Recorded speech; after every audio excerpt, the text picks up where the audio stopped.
अस्सलाम वालेकुम नाजरीन नाजरीन बोलता पाकिस्तान पे आपको वेलकम। नाजरीन, खबर है GHQ से, इस्टेब्लिशमेंट की तरफ से बड़े इंटरव्यूज़ शुरू हो चुके हैं, बड़े मामलात हैं, बड़ी खबरें हैं जो आप तक पहुंचना बहुत ज़रूरी हैं। और इसमें क्या अंदर खाते गेम्स चल रही हैं ये आज आपको ब्रीफ किया जाएगा, आपको बताया जाएगा कि नेक्स्ट ईयर में यानी जनवरी से आप क्या क्या कुछ देखने जा रहे हैं पाकिस्तान के अंदर और क्या मामला ट्विस्ट होंगे वहाँ पर। लेकिन उससे पहले आपको बताता चलूँ कि हमारे जितने भी यूथिए और मरांडूस जो यहाँ आकर हमारी सोशल मीडिया पर हमें धमकाते हैं और ये कोशिश करते हैं कि शायद उनकी धमकियों की वजह से, उनके गालियों की वजह से या उनके प्रेशर की वजह से हम ये सोशल मीडिया के अपने पेजेस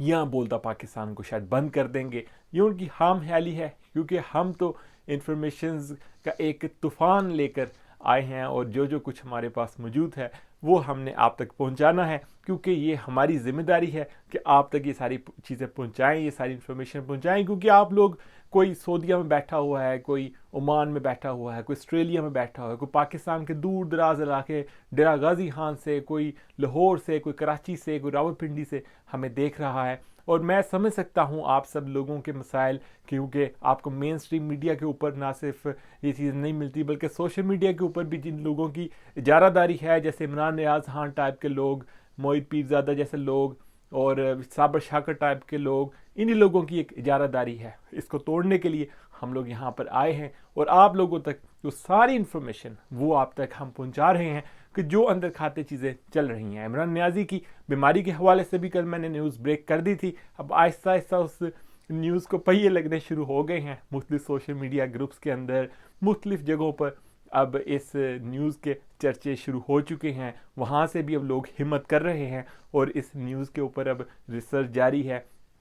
और बड़ी बड़ी मालूमात बाहर निकल रही हैं। हमें खुशी होती है कि बड़े बड़े सोशल मीडिया के ऊपर बैठे हुए लोग जो हैं हमारी न्यूज़ के बाद इसके ऊपर रिसर्च करते हैं और फिर अंदर से बड़ी बड़ी जो लीड्स हैं वो निकाल कर लाते हैं। तो हमारा काम नाज़रीन ये है कि आप तक हम इंफॉर्मेशन पहुंचाते रहेंगे और जितना भी प्रेशर हमारे ऊपर आ रहा है इसे बंद करने के लिए या हमारे खिलाफ जो भी मामला चल रहे हैं उसको हम टैकल कर लेंगे, क्योंकि ये हमारे लिए रोज़मर्रा का काम है। तो बहरहाल आते हैं खबर की तरफ। तीतर और बटेर की जो कहानी है वो ख़त्म हो चुकी है। तीतर जो है वो तकरीबन 3 दिन और अभी सीट के ऊपर रहेगा, 10 तारीख को फारग हो जाएगा। उसके ऊपर कोर्ट मार्शल का जो प्रेशर था उसको बर्दाश्त नहीं कर पाया और जितनी भी साजिशें उसने की थी और जितने भी मामला उसने किए थे वो सारे कुछ वो लपेट रहा है। और यही बताया जा रहा है कि तीतर साहब जो हैं वो अपनी रिटायरमेंट के बाद तितर हो जाएंगे, यानी कहीं दूर निकल जाएंगे। और जो बटेरा है, बटेरा इस वक्त बड़ी मुश्किल हालात के अंदर है और बटेरे को बता दिया गया है कि तुम अपना जो सिस्टम है उसे रिटायरमेंट की तरफ ले जाओ,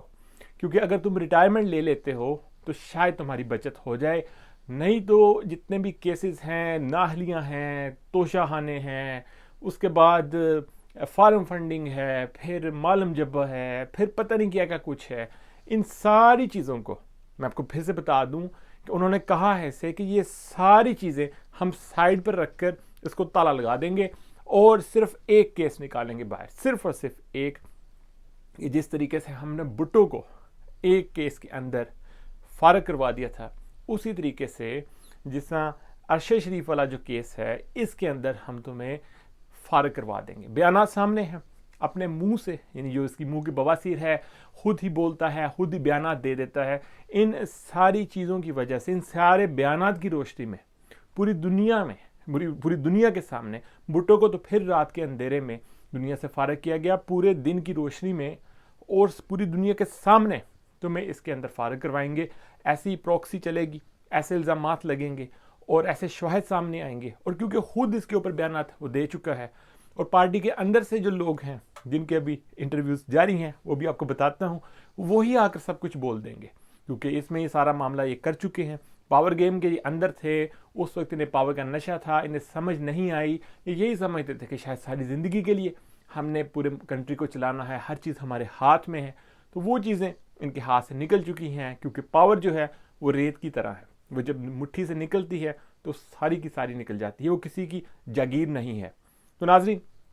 मामला डिफ़िकल्ट हो चुके हैं। नियाजी को पैगाम पहुंचा दिया गया है कि रिटायरमेंट की तरफ चले जाओ, रिटायरमेंट लो सियासत से और फारग हो जाओ, क्योंकि पाकिस्तान के अंदर, पाकिस्तान की तारीख के अंदर हमेशा से जो किंग्स पार्टी रही है वो एक ही रही है, और जो इंटरव्यूज़ हैं वो जारी हैं इस वक्त। सबसे जो हार्ड फेवरेट कैंडिडेट है वो है नाज़रीन परवेज़ इलाही। परवेज़ इलाही के बैक पे उसे चौधरी शुजात हुसैन की भी किसी न किसी तरीके से मदद हासिल है। इन्होंने जिस तरीके से हमेशा पाकिस्तान की इस्टेब्लिशमेंट का साथ दिया है, जिस तरीके से हमेशा से इन्होंने एक इस्टेब्लिशमेंट के फेस के तौर पर सामने आए हैं, ये किसी से ढकी छुपी बात नहीं है। ये एक ऐसा ख़ानदान है कि जिसने हमेशा से पाकिस्तान के अंदर पाकिस्तान के अंदर वो कचरा उठाने वाली ट्राली नहीं होती, वो जिसको जो पास से गुजरती है लोग नाक बंद कर लेते हैं, कहते हैं बस इसे निकालो इधर से, या निकालो जल्दी से निकालो इसे, वो है काफ लीग। अब काफ लीग की उस ट्राली को, वो उस गंद उठाने की ट्राली को ड्राइव कर रहा है परवेज़ इलाही, उसके साथ कंडक्टर सीट के ऊपर बैठा हुआ है मोनस इलाही। तो ये दोनों जो अफराद हैं, और इसके साथ जो इनके पीछे जो इनके जो मैनेजमेंट के अंदर बैठे हुए हैं चौधरी शुजात टाइप के लोग, तो ये इन्हें पूरी तरह से सपोर्ट हासिल है। और इनके इंटरव्यूज़ भी जो नाज़रीन हैं वो हो चुके हैं। परवेज़ इलाही ने जब इमरान खान से मुलाकात की 1 दिसंबर को, उसके बाद फौरी तौर पर त्यारा लेकर गया और रावलपिंडी के अंदर जो बड़ी मुलाकात हुई, यानी बड़ा इंटरव्यू हुआ, उसके अंदर बड़े से मामला जो हैं वो सॉर्ट आउट हुए हैं और इन्हें शॉर्ट लिस्ट कर दिया गया है। दूसरे नंबर पर नाज़रीन PTI के अंदर से ही असद उमर जो हैं उनका नाम भी सामने आ रहा है। उनका भी इंटरव्यू हो गया है और उनके भी मामला बड़े हद तक उस हद तक जा चुके हैं कि मे बी अगर जो किंग्स पार्टी बनती है, ब्लॉक्स बनते हैं, PTI टूटती है या एक और पार्टी बनती है, तो उसके अंदर असद उमर का क्या किरदार होगा, ये बड़ा एक वाज़े तौर पर लिख दिया गया है और ये होगा। तीसरे नंबर पर नाज़रीन परवेज़ हटक है। परवेज़ हटक भी किसी तरीके से पीछे नहीं हट रहा, और परवेज़ हटक को इस सारी गेम के अंदर लाने के लिए इस्टेब्लिशमेंट के बड़े से फ़ायदे हैं, क्योंकि परवेज़ हटक ने बड़ी जान फिशानी के साथ और बड़े तजर्बे के साथ